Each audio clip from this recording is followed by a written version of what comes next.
Student student class second year का आज का हमारे पास जो टॉपिक है वो है एम्पियर लॉ।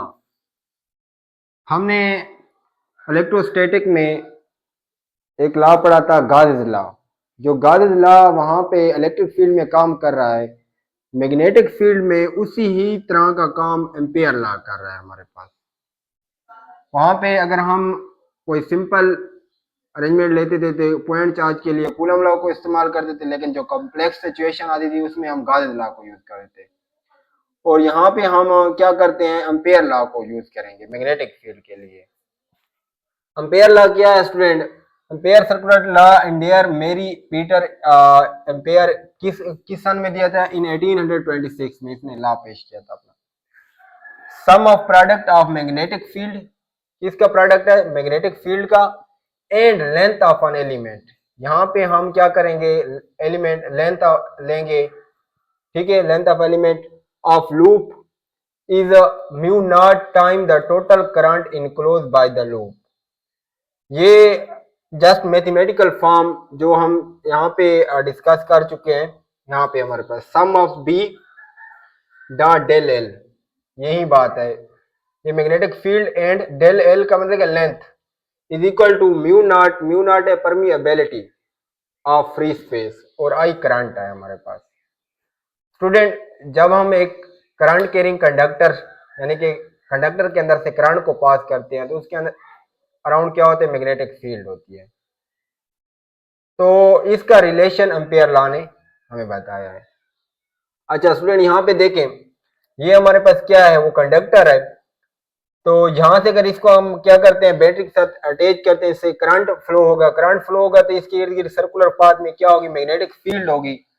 अब वो मैग्नेटिक फील्ड जो है ना, वो किसके ऊपर डिपेंड कर रही है? करंट के ऊपर। अगर हम करंट को बढ़ाते जाएंगे तो मैग्नेटिक फील्ड भी बढ़ती जाए, इसीलिए बी डायरेक्टली प्रोपोर्शनल है आई के। करंट बढ़ेगा, मैग्नेटिक फील्ड भी बढ़ जाएगी। लेकिन जूं जूं हम क्या करते हैं कि ये इस कंडक्टर से दूर होते जाएंगे, यानी कि डिस्टेंस आर को बढ़ाते जाएंगे, तो मैग्नेटिक फील्ड कम होती जाएगी। तो आर के साथ इसका कौन सा रिलेशन है? इनवर्स रिलेशन है। यहाँ देखिए, ये इक्वेशन 1 है, ये इक्वेशन 2 है, इनको कंपेयर करेंगे तो B proportionality I divided by R. यहाँ पे इसको हटाएंगे तो कांस्टेंट लगाएंगे, और यहाँ पे जो कांस्टेंट यूज होता है वो म्यू नॉट डिवाइडेड बाय 2 पाई। मैंने आपको पहले बता दिया कि म्यू नॉट क्या है? परमिएबिलिटी ऑफ फ्री स्पेस है हमारे पास। परमिएबिलिटी ऑफ फ्री स्पेस जिसकी वैल्यू है 4 pi multiply by 10⁻⁻⁷ weber inverse into metre inverse.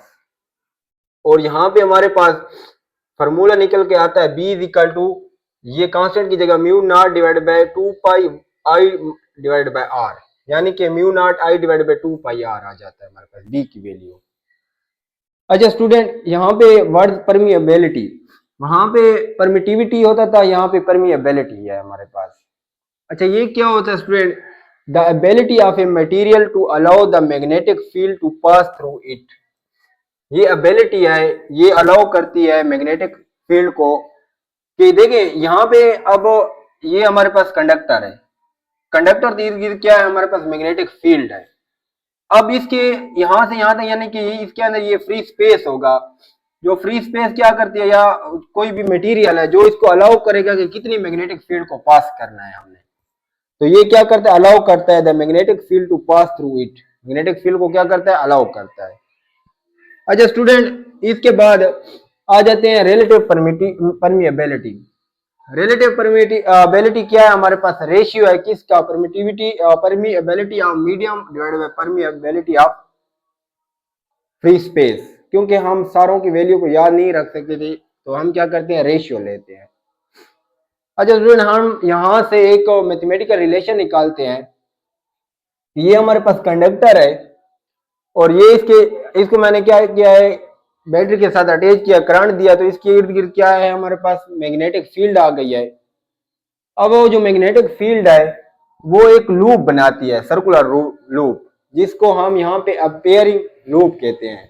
वहां पे हम गायन सरफेस लेते थे, यहाँ पे क्या है? एम्पेयरिंग लूप है। एम्पेयर लॉ है तो एम्पेयरिंग लूप है इसके इर्द गिर्द। उसके सेगमेंट बनाते हैं, सेगमेंट यानी कि उनको छोटी छोटी लेंथ में डिवाइड कर लेते हैं। तो इसको लेंथ L1 है, इसकी डिवाइड किया, इसको L2 है और इसको L3 है। अब राइट हैंड रूल के जरिए से हम क्या कर देते हैं, मैग्नेटिक फील्ड की डायरेक्शन फाइंड कर देते हैं। तो अब देखिए करंट हमारे पास क्या है, ऊपर की तरफ है, हमारे पास जा रहा है, यहाँ करंट की डायरेक्शन क्या है, ऊपर की तरफ है। तो हमारे पास मैग्नेटिक फील्ड की डायरेक्शन क्या होगी, इस तरह होगी हमारे पास। तो ये हमारे पास क्या एंटी क्लॉकवाइज है, करंट क्या है हमारे पास ऊपर की तरफ है। तो B यहाँ पे क्या है, tangent to the Amperian loop, tangent to the Amperian loop, ये B की डायरेक्शन है। अब देखिए B चेंज नहीं हो रहा, क्योंकि हमारे पास R चेंज नहीं हो रहा, क्योंकि R फिक्स है सर्कुलर पाथ में। तो B की वैल्यू क्या होगी, एक जैसी होगी, इसलिए मैंने B1 B2 B3 नहीं लिखा। अच्छा स्टूडेंट, B और डेल्टा एल एन के दरमियान जो ये हम इस तरह बनाएंगे कि छोटे छोटे सेगमेंट बनाएंगे ना, तो ये एक दूसरे के साथ क्या, कौन सा एंगल, पैरेलल आ जाएंगे। जब पैरेलल आ जाएंगे तो इनके दरमियान थीटा 0 हो जाएगा। तो जब डॉट प्रोडक्ट लिया ना हमने B डॉट डेल्टा एल, तो डॉट को हटाया, cos थीटा लगाया, cos 0 1 होता है, तो यहाँ पे B डेल्टा एल आ गया हमारे पास। अब ये एक के लिए अगर हम सारों के लिए लिखें तो B delta L1 plus B delta L2 plus B delta L3 up to so on B delta N, और सम ऑफ यानी कि समेशन B डेल्टा L के इक्वल है। अब इसमें कौन सी चीज कॉमन है, B सारों से कॉमन निकालिए, delta L1 L2 L3 up to delta Ln। इसको अगर हम समेशन की फॉर्म में लिखें तो I equal to 1 into N delta Ln। अच्छा ये सारों का अगर हम जोड़ें तो ये सरकमफेरेंस ऑफ सर्कल है, और सरकमफेरेंस ऑफ सर्कल किस चीज के इक्वल है, 2 पाई आर के। तो यहाँ इसकी जगह मैं लिखूंगा 2 पाई आर, और यहाँ पे आ जाएगा हमारे पास B की वैल्यू यहाँ से हमने निकाली हुई है, mu naught I divided by 2 pi R. तो B की वैल्यू mu naught I divided by 2 pi R, और इसकी 2 पाई आर, 2 पाई आर के साथ कैंसल, म्यू नॉट आई इंटू सम, वो जो पहले से इसके साथ आ रहा था, B डेल्टा L। ये आ गया हमारे पास एम्पियर सर्किट लॉ। अब अगर इससे हम सर्किट लॉ निकालें तो वो क्या होगा हमारे पास स्टूडेंट, इस फॉर्म में देखें तो इस B को मैं इधर निकाल लूंगा, तो समेशन डेल्टा एल किस चीज के इक्वल है, sum of all the length, इनकी सम क्या है 2 pi R, circumference of circle है, तो 2 pi R is equal to mu naught I. B यहाँ पे ठहरा, ये डिवाइड और मल्टीप्लाई इधर आकर डिवाइड हो जाएगा, तो B is equal to mu naught I divided by 2 pi R. Student ये हमारे पास क्या था, एम्पियर सर्किट लॉ था। अगर आपका किसी किस्म का कोई क्वेश्चन है इस टॉपिक से रिलेटेड तो आप कमेंट्स मार्क्स में पूछ सकते हैं। Thank you, Allah Hafiz.